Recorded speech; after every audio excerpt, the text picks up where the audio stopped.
ডাঙৰীয়া, শক্তি বিভাগৰ মন্ত্ৰী শ্ৰীমতী নন্দিতা গাৰ্লুছা ডাঙৰীয়া, আমাৰ মাজত উপস্থিত সন্মানীয় বিধায়ক লৰেন্স ইছলাৰী ডাঙৰীয়া, হেমাংগ ঠাকুৰীয়া ডাঙৰীয়া, গুৱাহাটী লোকসভা সমষ্টিৰ সন্মানীয় সাংসদ বিজুলী কলিতা মেধি ডাঙৰীয়ানী, শিক্ষা বিভাগৰ সচিব শাহ নৱাজ ডাঙৰীয়া, আমাৰ মাজত উপস্থিত অসম উচ্চতৰ মাধ্যমিক শিক্ষা সংসদৰ অধ্যক্ষ শ্ৰী ৰুক্ম গোহাঁই বৰুৱা ডাঙৰীয়া,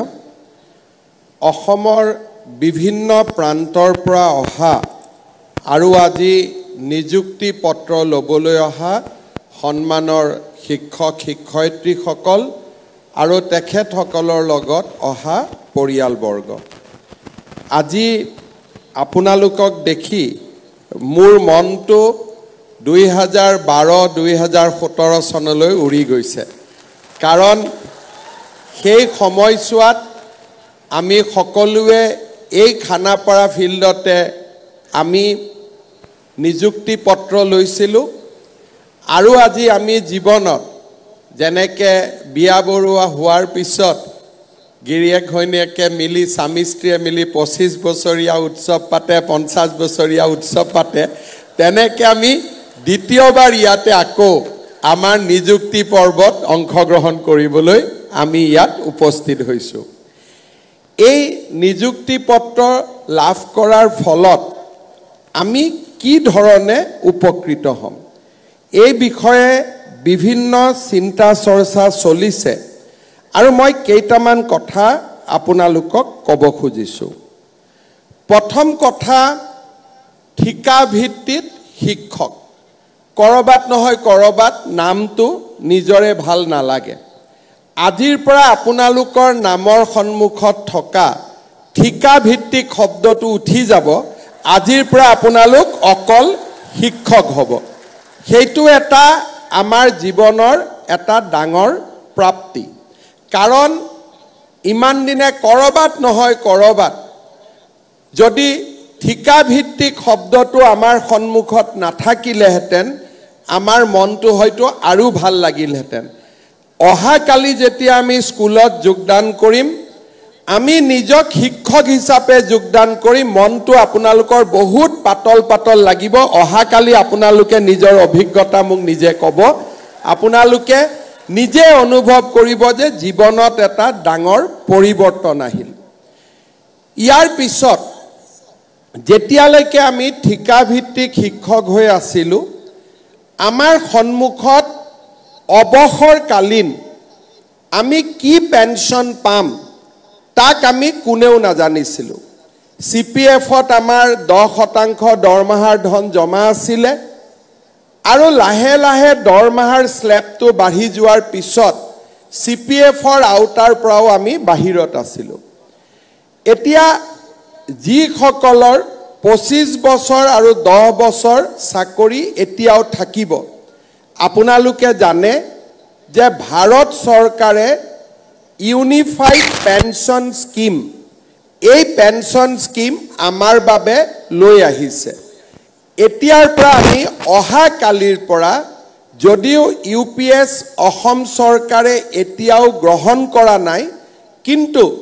অহাকালিৰ পৰা আপোনালোক NPS-ত আৰু NPS-ত যোগদান কৰা সকলে অট'মেটিকেলি 1 এপ্ৰিলৰ পৰা আপোনালোকে UPS-লৈকে আপোনালোকে যাবলৈ সক্ষম হ'ব। ইয়াৰ ফলত অৱসৰকালীন জীৱনত যিটো সৰ্বশিক্ষা অভিযানত থকালৈকে যিটো অৱসৰকালীন জীৱনৰ এটা নিশ্চয়তা আমাৰ নাছিলে, এতিয়া আমি বহু পৰিমাণে অৱসৰকালীন জীৱনত এটা নিশ্চয়তা পাবলৈ সক্ষম হ'ম। আমাৰ চৰকাৰৰ ষ্টেট বেংক অফ ইণ্ডিয়াৰ লগত এটা আমাৰ বিশেষ যোজনা আমি চলাই ৰাখিছোঁ, সি হৈছে আপোন ঘৰ। যেতিয়ালৈকে আমি সৰ্বশিক্ষা অভিযানত আছিলোঁ, কোনোবা বেংকে আমাক আপোন ঘৰ যোজনা দিছিলে বা কোনোবাই আমাক দিয়া নাছিলে। এতিয়াৰ পৰা আপোনালোকে আপোন ঘৰ যোজনাৰ অধীনত আপোনালোকে ঘৰ বনাবৰ বাবে ষ্টেট বেংক অফ ইণ্ডিয়াৰ পৰা বিনা মৰ্টগেজত আপোনালোকে লোন ল'বলৈ সক্ষম হ'ব মই ষ্টেট বেংক অফ ইণ্ডিয়াকো কৈ দিম যে সৰ্বশিক্ষা অভিযানৰ পৰা নতুনকৈ নিয়মীয়া হোৱা শিক্ষক শিক্ষয়িত্ৰীসকলক যাতে আপোন ঘৰ যোজনাত আমি যিকোনো ধৰণৰ সুবিধা আমি প্ৰথমে দিওঁ অগ্ৰাধিকাৰ ভিত্তিত দিওঁ তাৰ বাবেও মই ষ্টেট বেংক অফ ইণ্ডিয়াক নিজে অনুৰোধ কৰিম ইয়াৰ পিছত অসম চৰকাৰৰ এটা ডাঙৰ যোজনা যে কিবা কাৰণত আজি যদি চাকৰি কালত আমাৰ মৃত্যু ঘটে আমি কোনেও আশা নকৰো আমাৰ পৰলোক প্ৰাপ্তি হওক কিন্তু যোৱা কেইদিনমান আগতে সৰ্বশিক্ষা অভিযানত কাম কৰা ৰনোজদা কিমান টিচাৰক আমি 5 লাখ টকা কৈ দিছিলো 55 55 গৰাকী শিক্ষকক আমি শংকৰদেৱ কলাক্ষেত্ৰত মাতি আনি 5 লাখ টকা কৈ চাকৰি কালত তেওঁলোকৰ মৃত্যু হোৱা বাবে তেওঁলোকক আমি 5 লাখ টকা কৈ আৰ্থিক সাহায্য আগবঢ়াইছিলো এতিয়া আপোনালোকে চিন্তা কৰক এই 55 জন শিক্ষকক যদি আমি নিয়মীয়াকৰণ আগতে কৰিলোহেঁতেন এই 55 জন শিক্ষকৰ পৰিয়ালে সম্পূৰ্ণকৈ নিয়মীয়া শিক্ষকৰ যেনে স্বামী জীয়াই আছে তেনেকৈ আমি 100% আমি দৰমহা পাই থাকিলোহেঁতেন কিন্তু আজি তেওঁলোকক আমি মাত্ৰ 5 লাখ টকা আমি আগবঢ়াবলৈ সক্ষম হৈছিলো অহা 4 তাৰিখে আমাৰ লখিমপুৰত কেবিনেট আছে সেই কেবিনেটৰ দিনা চৰকাৰী শিক্ষকসকল বা চৰকাৰী কৰ্মচাৰীসকলৰ এই ধৰণৰ দুৰ্ঘটনাত মৃত্যু হলে স্বাভাৱিক মৃত্যু হলে আৰু কেইটামান নতুন স্কিম আমি অহা 4 তাৰিখে লখিমপুৰ কেবিনেটত আমি অনুমোদন কৰিম ইয়াৰো সমান অংশীদাৰ আজি নিয়মীয়া হোৱা শিক্ষকসকলেও লাভ কৰিব পাৰিব 3% ইনক্ৰিমেন্টৰ কাৰণে এতিয়াৰ পৰা আপোনালোকে শিক্ষা মন্ত্ৰীক মেছেজ দিব নালাগে মোকো মেছেজ দিব নালাগে নিজে নিজে বছৰত যেতিয়াই বছৰ হ'ব 3% ইনক্ৰিমেন্ট আপোনালোকৰ লগত নিজে নিজে যোগদান হৈ যাব ডিএৰ কাৰণে আপোনালোকে মেছেজ দিব নালাগে আন 10 জন চৰকাৰী কৰ্মচাৰীয়ে যেনেকৈ ডিএ পাব তেনেকৈ আপোনালোকে ডিএ পাব তাৰ বাবে আপোনালোকে কোনো চিন্তা কৰিব নালাগে আপোনালোকে মনত পেলাওক যে আমাৰ জাৰ্নিটো কেনেকৈ আছিল মোৰ আজিও মনত পৰে ইয়াত ষ্টেট পুল টিচাৰ কোন কোন আছে হাত দাঙকচোন মোৰ আজিও মনত আছে যে 2016-17 চনত আমি ইয়াতে স্থায়ী নিযুক্তি পত্ৰ দিছিলো টেট উত্তীৰ্ণ প্ৰাৰ্থীসকলক তেতিয়া এটা কণ্ডিশ্যন আহিছিল যে এতিয়াৰ পৰা আমাৰ নতুনকৈ নিযুক্তি আৰু নহব কাৰণ গোটেই শিক্ষকসকলক শেষবাৰৰ কাৰণে টেট এবাৰ দিয়া হ'ব তাৰ পিছত আৰু আমাৰ ওডিএলও টেট নাথাকিব এই ধৰণে নতুন নিয়ম আহিছিল ষ্টেট পুল শিক্ষকসকলে মোক কৈছিল যে আমি টেট পাছ কৰি চাকৰি নোপোৱাকৈ থাকি যাম আৰু আমাৰ জীৱন অন্ধকাৰ হ'ব সিদিনাখন এটা দিনৰ ভিতৰতে আমি সৰ্বশিক্ষাত 12,000 পোষ্ট একে ৰাতিৰ ভিতৰতে আমি ক্ৰিয়েট কৰিছিলো আৰু 12,000 শিক্ষকক আমি পুনে নিযুক্তি দিছিলো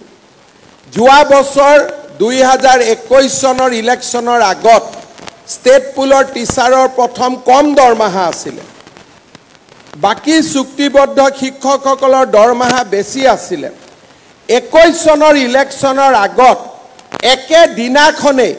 ষ্টেট পুল আৰু চুক্তিবদ্ধ শিক্ষকৰ দৰমহা আমি নিয়মীয়া শিক্ষকৰ সমান কৰি পেলাইছিলো সেই ধৰণে মেটাৰনিটি লিভ ইএল সিএল আপোনালোকে যদি চাই 2012 চনৰ 20 মে তাৰিখে প্ৰথম দিনা নিযুক্তি হৈছিল তেতিয়া কি ব্যৱস্থা আছিল যে দৰমহা আমাক গভৰ্নিং বডিয়ে দিব গভৰ্নিং বডিয়ে দৰমহা দিব কম দৰমহা দিব আৰু সেই 2012 চনৰ সেই যাত্ৰাৰ পৰা আহি আজি 2024 চনত আমি সম্পূৰ্ণ নিয়মীয়া শিক্ষকৰ আজি আমি মৰ্যাদা পাবলৈ সক্ষম হলো এটা কঠিন যাত্ৰা আছিল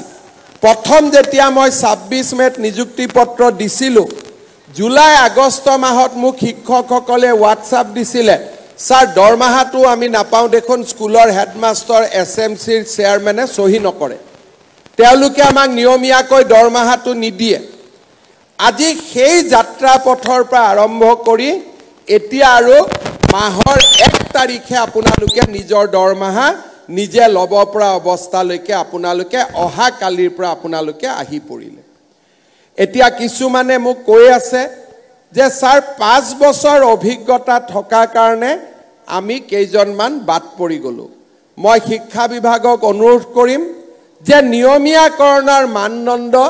5 বছৰৰ অভিজ্ঞতাৰ পৰিৱৰ্তে 3 বছৰ কৰি দিয়ক যাতে বাকি সকলেও নিয়মীয়াকৰণ হৈ যাব পাৰে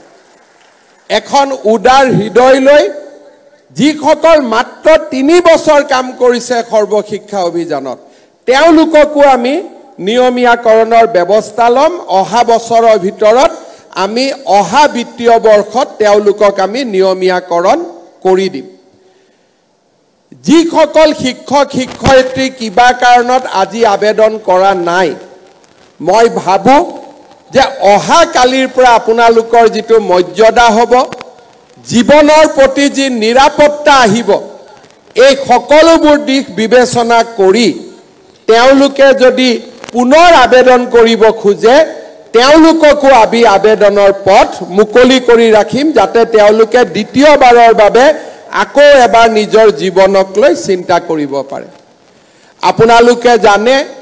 এই পৰ্যায়লৈ অহা পথ যথেষ্ট কণ্টকময় আছিল মই আপোনালোকৰ লগত শিক্ষা মন্ত্ৰীয়ে কেইবাবাৰো আলোচনা কৰাৰ পিছত ময়ো আপোনালোকৰ লগত আলোচনা কৰিছিলো তাৰ পিছত এছাম শিক্ষকে আদালতলৈ গল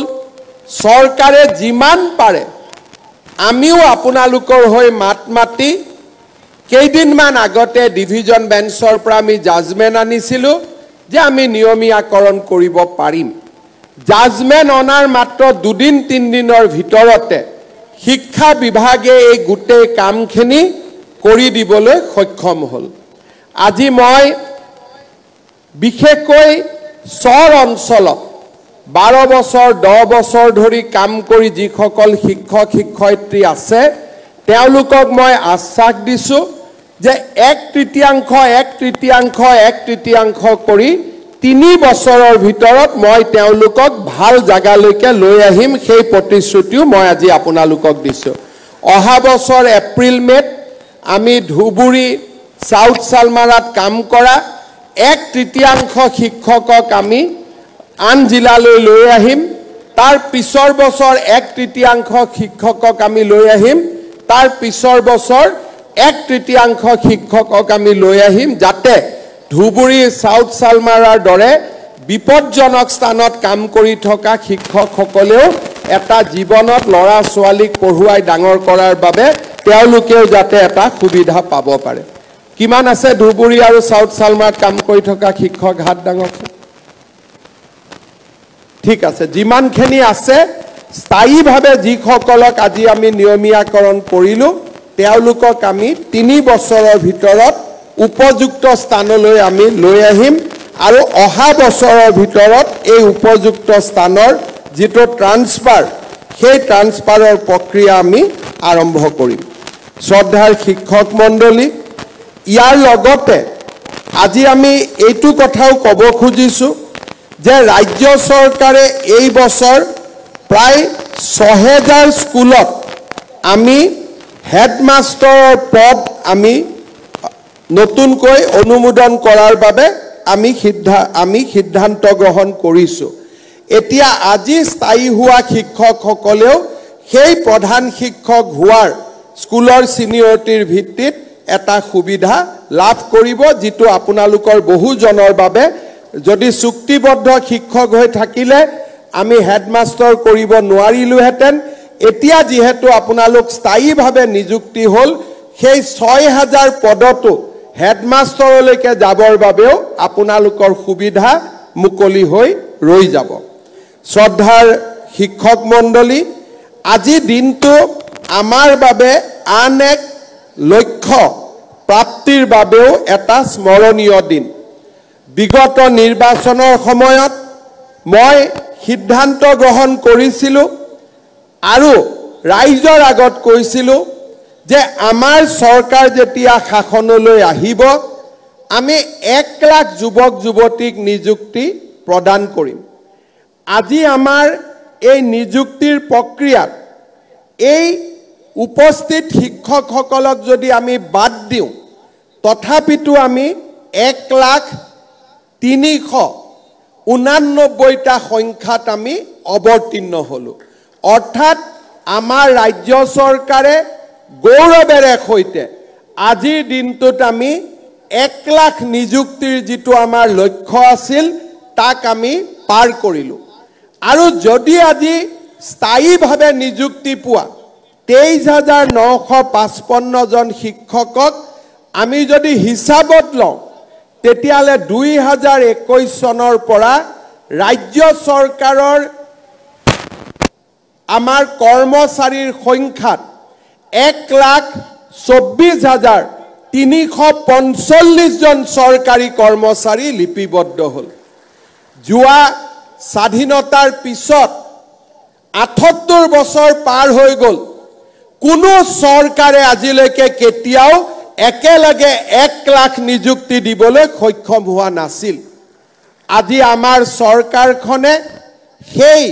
সোণখেৰীয়া যাত্ৰাও অতিক্ৰম কৰিবলৈ সক্ষম হ'ল। মই আশা কৰোঁ যে এই ধৰণে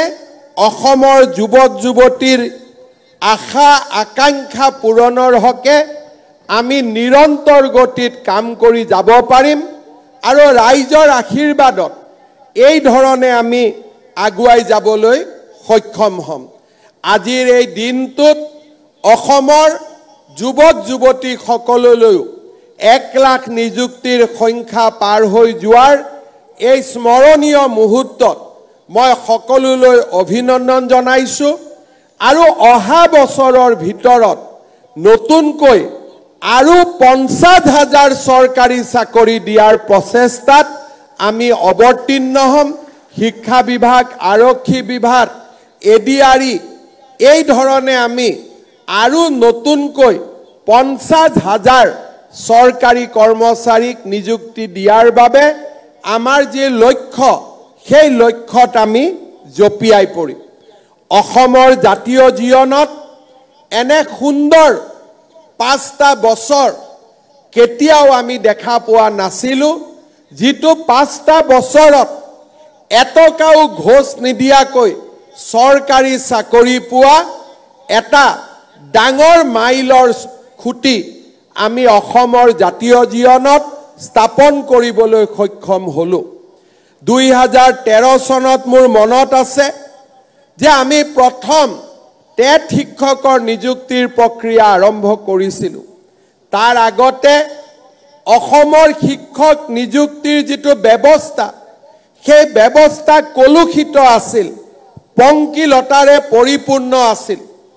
যেতিয়া টেট শিক্ষকক নিযুক্তি দিবলৈ শিক্ষা মন্ত্ৰী হিচাপে মই বলিষ্ঠতাৰে আগবাঢ়িছিলোঁ তেতিয়া মোৰ লগত মোৰ ৰাজনৈতিক সমৰ্থনো নাছিল। নিজৰ চৰকাৰখনৰ ভিতৰতে মই সমালোচনাৰ সন্মুখীন হৈছিলোঁ। মোৰ এতিয়াও মনত আছে 2012 চনত যেতিয়া টেট শিক্ষকৰ নিযুক্তি দিবলৈ আমি সিদ্ধান্ত লৈছিলোঁ, দিল্লীৰ পৰা সেই সময়ত জমিয়তৰ অধ্যক্ষ মৌলানা আছাদ মাদানী গুৱাহাটীলৈ দৌৰি আহিছিল আৰু মুখ্যমন্ত্ৰীক আহ্বান জনাইছিল যে টেট শিক্ষকৰ নিযুক্তি প্ৰক্ৰিয়া বন্ধ কৰিব লাগে। মোৰ আজিও মনত আছে যে সেই সময়ত টেট শিক্ষক নিযুক্তি দিবলৈ যাওঁতে তেতিয়া সৰ্বশিক্ষা অভিযানৰ মিছন ডাইৰেক্টৰত ৰাজনৈতিকভাৱে চৰকাৰত উচ্চ পদত অধিষ্ঠিত ব্যক্তি এগৰাকীৰ কোঠাত কান্দিবলগীয়াৰ পৰিৱেশ হৈছিলে। কান্দি কান্দি মোৰ কোঠালৈ উভতি আহি কৈছিল যে স্যাৰ মোৰ চাকৰি বন্ধ হৈ যাব আপুনি টেট শিক্ষকৰ নিযুক্তি প্ৰক্ৰিয়া বন্ধ কৰি দিলে মই বাছি যাব পাৰিম তেনে ৰাজনৈতিক পৰিৱেশত আমি এটা নিকা শিক্ষক নিযুক্তিৰ বাবে সংঘৰ্ষ কৰিছিলো শ উচ্চ ন্যায়ালয়ৰ গোচৰ আমি একেলগে এবছৰৰ ভিতৰত আমি ফাইট কৰিছিলো সুপ্ৰিম কোৰ্টলৈকে গৈ গুৱাহাটী হাই কোৰ্টৰ প্ৰায় 500টাতকৈ অধিক গোচৰ একেলগে আমি নিষ্পত্তি কৰি আনিবলৈ সক্ষম হৈছিল যেতিয়া টেট শিক্ষকৰ নিযুক্তি হৈছিল আজি অসম বিধানসভাত দপদপাই থকা এজন নিৰ্দলীয় বিধায়কে কৈছিল যে এই চাকৰিবোৰ হিমন্ত বিশ্ব শৰ্মা যিদিনাখনে শিক্ষা মন্ত্ৰী নোহোৱা হৈ যাব সেই দিনাখনে টেট শিক্ষকৰ চাকৰিবিলাকো নোহোৱা হৈ যাব আজি তেখেত মেডিকেল কলেজত ট্ৰিটমেন্ট লৈ আছে ভগৱানে তেওঁ সুস্থ কৰক কিন্তু আজিৰ এই খনখেৰিয়া দিনটোত মই যোৱাকালি তেখেতক সাক্ষাৎ কৰি কৈ আহিছিলো যে অসমৰ টেট শিক্ষকসকলে আজি স্থায়ীভাৱে নিযুক্তি পাব এতিয়া আৰু তেওঁলোকৰ জীৱনৰ সন্মুখত কোনো প্ৰশ্নবোধক চিন নাথাকে জীৱনত এই টেট শিক্ষকৰ নিযুক্তিক লৈ কেনেকে নিযুক্তি হ'ব প্ৰথম টেটৰ পৰীক্ষাৰ যেতিয়া আৰম্ভ হৈছিল কুৱেশ্যন পেপাৰ লিক হ'ল অমুকৰ সমষ্টি লৰাই পালে 2012 আৰু 13 চনৰ যদি অসমৰ বাতৰি কাকত পঢ়ো মুখ সমালোচনাৰে মুখ জীৱন দুৰ্বিষহ কৰি দিছিল কিন্তু আজি 10টা বছৰ পিছত থিয় হৈ মই গৌৰৱ অনুভৱ কৰো যে এতিয়া অসমৰ পিছপৰা গাঁৱৰ মানুহে কয় যে স্যাৰ আমাৰ স্কুলত এজন টেট শিক্ষকক নিযুক্তি দিয়ক এয়া হৈছে অসমৰ শিক্ষা জগতৰ এক নৱ জাগৰণৰ সময় আছিল 2011 12 13 ৰাজনৈতিকভাৱে যথেষ্ট কষ্টৰ সন্মুখীন হৈও কেইটামান কথা মাত্ৰ মই আজি উনুকিয়ালো সেই সময়ৰ গোটেই ৰাজনৈতিক পৰিৱেশ কণ্টকময় হোৱাৰ সত্ত্বেও শিক্ষা মিত্ৰ আদিৰ প্ৰচণ্ড আন্দোলনৰ মাজতো সকলোকে লগত লৈ সকলোৰে সমস্যা সমাধান কৰি অসমৰ শিক্ষা জগতত আমি এক নৱ জাগৰণৰ আমি আৰম্ভ কৰিছিল আজি মই গৌৰৱ অনুভৱ কৰো যেতিয়া শিক্ষা মন্ত্ৰী ডাঙৰীয়াই মোক কয় যে মুখ্যমন্ত্ৰী মহোদয় সকলোকে টেটৰ শিক্ষক লাগে আজি অসমৰ হিন্দু মুছলমান খ্ৰীষ্টিয়ান সকলো জাতি উপজাতিৰ লোকে গাঁও চহৰ নগৰৰ সকলো জাতি উপজাতিৰ লোকে আজি টেট শিক্ষকক বিচাৰে মই কেতিয়াও টেট শিক্ষকক ৰাজনৈতিক শক্তি হিচাপে নিৰ্মাণ কৰা নাছিলো মই মাত্ৰ তেতিয়াৰ পৰা এটাই কথা কৈছিলো যে আমাৰ টেট শিক্ষকসকল বিকশিত অসমৰ সেনানী হ'ব আৰু আজি সেই কাৰ্য আজি সেই কাম আজি আমি নিজে লক্ষ্য কৰিছো দুই এজনক বাদ দিলে অসমৰ টেট শিক্ষকসকলৰ সাধনা আৰু শিক্ষা জগতক উন্নত কৰিবৰ বাবে অসমৰ টেট শিক্ষকসকলে লোৱা প্ৰচেষ্টাক সকলোৱে আজি ভূয়সী প্ৰশংসা কৰে আমাৰ শিক্ষা জগতখন লাহে লাহে পৰিপূৰ্ণ হৈছে ৰণোজ পেগু ডাঙৰীয়াই শিক্ষা ক্ষেত্ৰৰ যেতিয়া প্ৰস্তাৱ আৰম্ভ কৰিছিলে তেওঁ সমালোচনাৰ সন্মুখীন হৈছিলে কেতিয়াবা আবেগিক হৈ ৰণোজ পেগু ডাঙৰীয়া মোৰ ওচৰত আহে যে এইটো চলাই ৰাখিম নে বন্ধ ৰাখিম মই ৰণোজ পেগু ডাঙৰীয়াক এটাই কথা কৈছিলো যে অসমৰ টেট শিক্ষকসকলৰ ওপৰত মোৰ অপূৰ্ণ আস্থা আৰু বিশ্বাস আছে সকলো ভাল কাম আপুনি কৰি থাকক আপুনি চিন্তা কৰিব নালাগে আজি আপোনালোকে চাওঁতে ৰাষ্ট্ৰীয় জগতখনত অসমৰ শিক্ষা বিভাগ আজি এক সুন্দৰভাৱে আগবাঢ়ি আহিবলৈ সক্ষম হৈছে আমাৰ সন্মুখত কিছু সমস্যা এতিয়াও আছে আমাৰ সন্মুখত প্ৰতিবন্ধকতা এতিয়াও আছে দূৰ দূৰণিৰ শিক্ষানুষ্ঠানবিলাকত শিক্ষক শিক্ষয়িত্ৰী উপলব্ধ কৰাৰ সমস্যা এতিয়াও আছে এইবাৰ আমি দূৰ দূৰণিৰ বিদ্যালয়সমূহত কাম কৰিবলৈ ইচ্ছুক প্ৰাৰ্থীসকলক আমি এটা সিদ্ধান্ত লৈছো যে আমি অতিৰিক্তকৈ কিছু নম্বৰ দিম যাতে তেওঁলোকে প্ৰথমতে প্ৰত্যাহ্বানক চিহ্নিত কৰি প্ৰত্যাহ্বান গ্ৰহণ কৰিব পাৰিম বুলিয়ে তেওঁলোকে যাতে সেই অঞ্চলবিলাকত যাবৰ বাবে আবেদন কৰে আমি শিক্ষা বিভাগত নিৰন্তৰ কাম কৰি গৈ থাকিম আৰু মই বিশ্বাস কৰোঁ 2012-13 চনত আমি আৰম্ভ কৰা এই সুন্দৰ সোণোৱালী যাত্ৰাই আমাক ইস্পিত লক্ষ্যলৈ লৈ যাব আজিৰ এই পুনৰ এই পবিত্ৰ দিনটোত আমি আকৌ এবাৰ একেলগে সমবেত হৈছোঁ মই আপোনালোকৰ জৰিয়তে অসমৰ টেট শিক্ষকসকললৈ পুনৰ এবাৰ সেই পুৰণা কথাষাৰ মনত পেলাই দিম আপোনালোকৰ নিযুক্তি আছিল এখন বিকশিত অসমৰ সপোন সাকাৰ কৰাৰ বাবে আপোনালোকৰ নিযুক্তি আছিল দৰিদ্ৰ পিছপৰা দুখীয়া লোকসকলৰ সন্তানক শিক্ষাৰ পোহৰেৰে আলোকিত কৰাৰ বাবে আপোনালোকৰ নিযুক্তি আছিল অসমৰ নিষ্পেষিত শোষিতজনক শিক্ষাৰ পোহৰেৰে আলোকিত কৰাৰ বাবে মই আজিৰ এই দিনটোত পুনৰ এবাৰ আপোনালোকক আহ্বান জনাম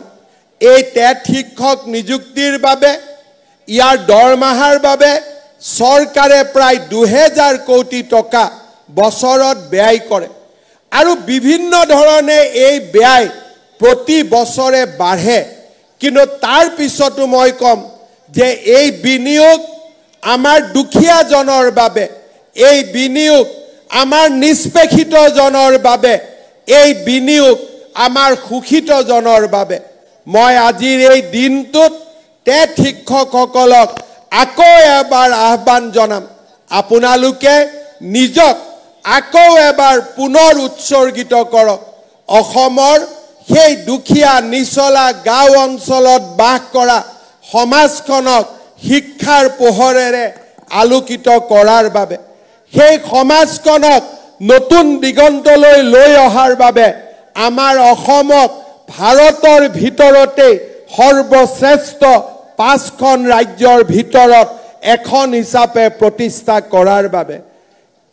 যেতিয়া প্ৰথম নিযুক্তি দিছিলো তেতিয়া আপোনালোকৰ পিতৃ মাতৃক মই বন্দন কৰিছিলো এতিয়া আপোনালোক নিজেও পিতৃ মাতৃ হল আপোনালোকৰ সন্তান হল আপোনালোকৰ সন্তানে এতিয়া স্কুললৈ গৈছে মই আপোনালোকৰ সন্তানসকলৰো সোণোৱালী ভৱিষ্যত কামনা কৰিম কিন্তু এটা কথা মনত পেলাই দিম পুনৰ এবাৰ পুৰণি কথাষাৰ যে নিজৰ সন্তানক যেনেকৈ আমি মৰম কৰোঁ আমাৰ পিতৃ মাতৃয়েও আমাক তেনেকৈ মৰম কৰে টেট শিক্ষকসকল সমাজৰ আদৰ্শজন হওক সমাজৰ আদৰ্শ ব্যক্তি হওক কোনো কাৰণতে যাতে আমাৰ বৃদ্ধা পিতা মাতাই আমাৰ পৰা কষ্ট নাপায় তাৰ বাবে আপোনালোকক মনোযোগ দিবলৈ মই পুৰণি 10-12 বছৰ আগতে আহ্বান কৰা কথাষাৰ আকৌ এবাৰ আপোনালোকক উনুকিয়াই দিলো আপোনালোকৰ পৰিয়ালৰ ভৱিষ্যত সুন্দৰ হওক কামনা কৰিলো আৰু অসম চৰকাৰৰ এজন নিয়মীয়া শিক্ষক এজন নিয়মীয়া কৰ্মচাৰী হিচাপে অসম চৰকাৰৰ মঞ্চলৈ আপোনালোকক স্বাগতম জনাই মই মোৰ বক্তব্যৰ সামৰণি মাৰিছো ধন্যবাদ জয় হিন্দ বন্দে মাতৰম ধন্যবাদ মহাশয় অসম চৰকাৰৰ প্ৰতিটো বিভাগতে আপোনাৰ সুদূৰ প্ৰসাৰী চিন্তাধাৰাৰ প্ৰভাৱ পৰাটো অসমবাসীৰ বাবে সঁচাকৈয়ে সৌভাগ্যৰ কথা শ্ৰদ্ধেয় সুধীবৃন্দ এতিয়া আমি আগবাঢ়িছোঁ আজিৰ অনুষ্ঠানৰ মূল উপলক্ষ্য নিযুক্তি পত্ৰ প্ৰদান পৰ্বলৈ এই মঞ্চত আজি 5গৰাকী শিক্ষকক স্থায়ী নিযুক্তি পত্ৰ প্ৰদান কৰা হ'ব মই অসমৰ মাননীয় মুখ্যমন্ত্ৰী ডক্টৰ হিমন্ত বিশ্ব শৰ্মা দেৱক এই কাৰ্য সম্পন্ন কৰিবলৈ অনুৰোধ জনাইছোঁ প্ৰথমেই মই নগাঁও জিলাৰ শ্ৰী বাসুদেৱ দেউৰীক আগবাঢ়ি আহিবলৈ অনুৰোধ জনাইছোঁ তেখেতক নিম্ন প্ৰাথমিক বিদ্যালয়ৰ সহকাৰী শিক্ষকৰ নিযুক্তি পত্ৰ প্ৰদান কৰা হ'ব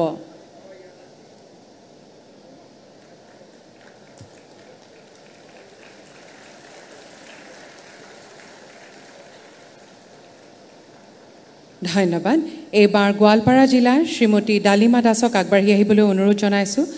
তেখেতকো নিম্ন প্ৰাথমিক বিদ্যালয়ৰ সহকাৰী শিক্ষকৰ নিযুক্তি পত্ৰ প্ৰদান কৰা হ'ব